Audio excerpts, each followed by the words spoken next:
Kuipa komupanga control mwamuna wanu mwa over. Izizi ena manena kuti kumika mwamuna mbotolo. Zili ndi kuipa kukwanira 6 komwe tikugawane lero. Komando tisanayambe kuzichula pali zimene zimadzesa timati imbalance. Kuyamba kumva banja lija kuti likugwera mbali imodzi. I think itu mbanja muno mwamuna ndi mkaziyo. And amafira zimene zakuchimuna wonse automatically amadziwira athu. Anthu ena okhala nawo nyumba amadziwira athu kuti koma na ankolo athu, na achimwene athu, na akuti athu.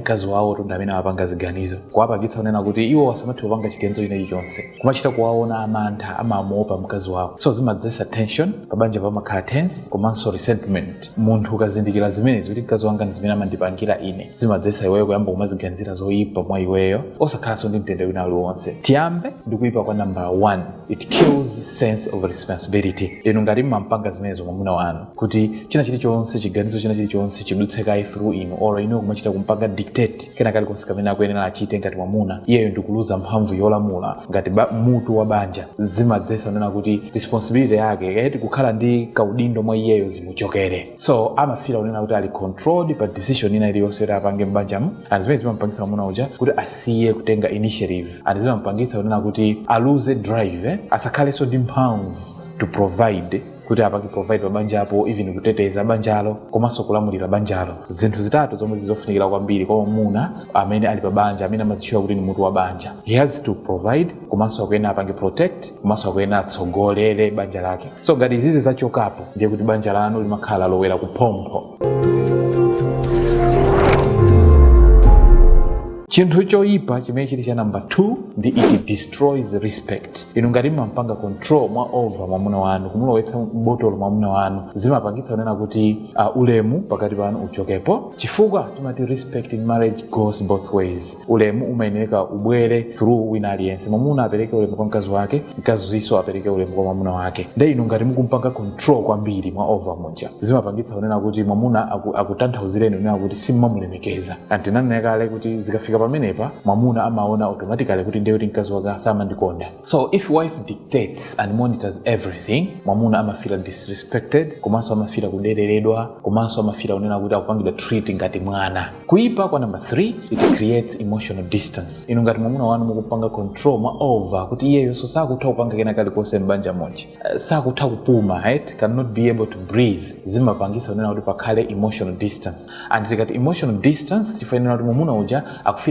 untrusted. And banja ngati wina akakumva kuti simapangidwa trust amazitalikitsa kwa inuyo. Kukakhala kuseri kumapanga zake osamalabadiranso za inuyo. And pakupita kwa nthawi zimapanga weekends intimacy komanso closeness. Kuyandikana kwanu kumene kuyena kukhale pakati pa mwamuna ndi mkazi kumayamba kuchepa. Nkhani za kuchipinda zija mwamuna sosakhala ndi chidwi china chiliyonse. Chifukwa kuti iyeyo akumva kuti inuyo simamkonda. Kuipa kwa number 4, it breeds conflict. Mwamuna wanu ngati mukumpanga control mwa over muja osampasa chance kuti iyeyo alamulirenso banjalo zimathandizira kunena kuti pabanjapo pakhale kukangana kosatha kapena kuti kosalekeza, because you are constantly questioning him, you are constantly correcting him, you are constantly opposing him. Pala zikazitu ena kumfunsa mwamuna akatere nde munapita kuti mukubwera bwanji nthawi zino, mwapangira njizi, mwatumiza bwanji ndalama kujako, bwanji simunandifunsa, kumukhoza, mwalakwitsa zimezi mmene mupange chonchi, kumutsutsa, amangochulutsa zimezo all the time. So it can turn small disagreements into endless arguments. So zimapangitsa nena kuti even vina kumuzatha yetu mwakangana pa zinthu tating'ono tinatake toti suti tatikulu mwamuna uja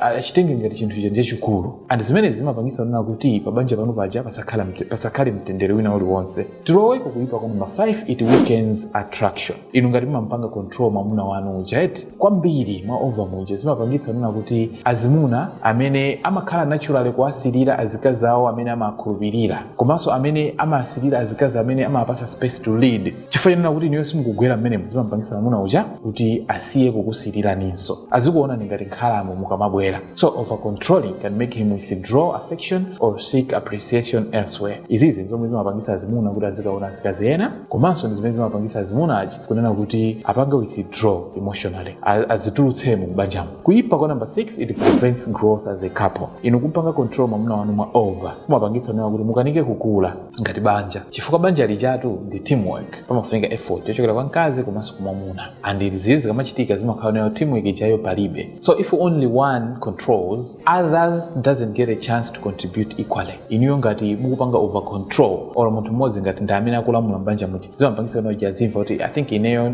ndiye kuti contribution yanga siyofunikiranso kubanja kuti kwambena contribution yanga simalandiridwa, so why should I be there? And zizi zimathandizira kunena kuti zipange limit kuphunzira komanso mutual growth as a couple. So ngati mmapanga zimene zizi lero tazisiyeni, chifukwa pali ena they just enjoy doing it, komano zili ndi kuyipa muzisiye chifukwa chonena kuti zili ndi kuyipa kwakukulu kwambiri kumene kungathe kubweretserani mbanja mwanu. Zimpangisa winayo kuti asamve kukoma kena kalonse mbanja mwanu, wina akayamba kusamva kukoma palibenso banja limene lingakhale lokhumbirika. Ndiye ngati mmazipanga lero tazisiyeni chifukwa sizingakufikitseni patali, zingononga banja lanu. If you find this video helpful, please like it and share, and don't forget to follow our page for similar videos. Thank you very much for being there and watching. See you in the next one.